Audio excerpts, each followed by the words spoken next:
It was a Saturday night like many others in San Francisco. The nightclubs along Mission Street were busy as usual. The year was 1989. I was in my 30s, and I've always liked to go to Latino clubs. Patricia Aguayo was at the popular Club Elegante. I was sitting at the bar, and all of a sudden, several San Francisco police officers walked in, and ICE. They locked the door and said nobody could leave.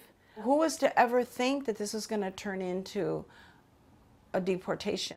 Immigration agents did not have a search warrant, but held everyone in place to check their identification. It was a well-known club. They knew that it was predominantly Latino. Patricia is a native San Franciscan, and she felt racially profiled. I was legally here, wanted to let them know that they were not going to just profile people and assume that everybody in that club was undocumented.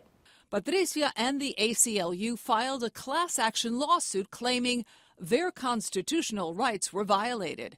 They were detained and questioned simply because they were Latinos. They won.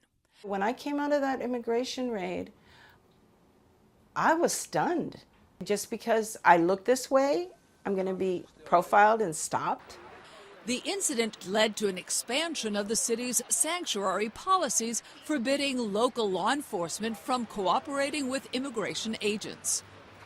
Immigrant advocates say raids at places where Latinos gather may come back under the Trump administration. The last time President Trump was in office, 7-Eleven stores and convenience stores were subject to immigration raids in neighborhoods where Latinos were heavily populated, and is designed to frighten and terrify the immigrant community and encourage what's called self-deportation.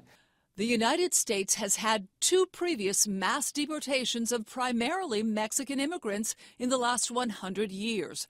The first happened during the Great Depression, when unemployment was high. This was done through mass arrests by state and local police. People were rounded up who looked Mexican, were put on buses, trains to the U.S.-Mexico border and dumped. It was called the Mexican repatriation. It's estimated 1 million people of Mexican ancestry were removed from the United States and returned to Mexico, many of them U.S. citizens. Some historians say 2/3 of those forced to leave were U.S.-born children of immigrant parents. In effect, what occurred was an ethnic cleansing, a removal of people of a particular background. A second mass deportation happened in the 1950s. It was called Operation Wetback. A wetback was an epithet used to refer to Mexicans, and it refers to the stereotypical Mexican immigrant who swims the Rio Grande and has a wet back. It's hate speech, it's an epithet, it's an insult. The U.S. government carried a military-type operation.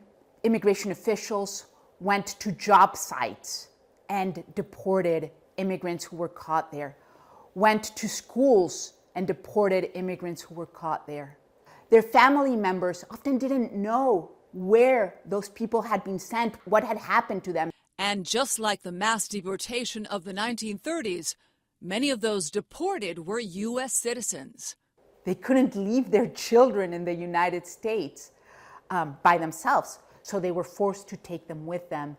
And this is a deportation campaign that Donald Trump has said he is going to imitate.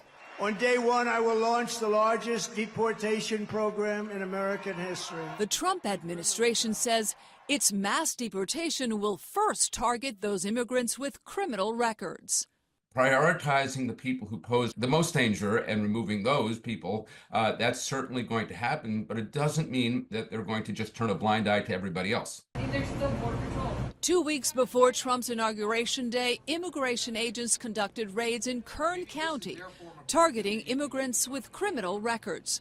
Cameras show Border Patrol agents descend onto a Bakersfield Chevron gas station.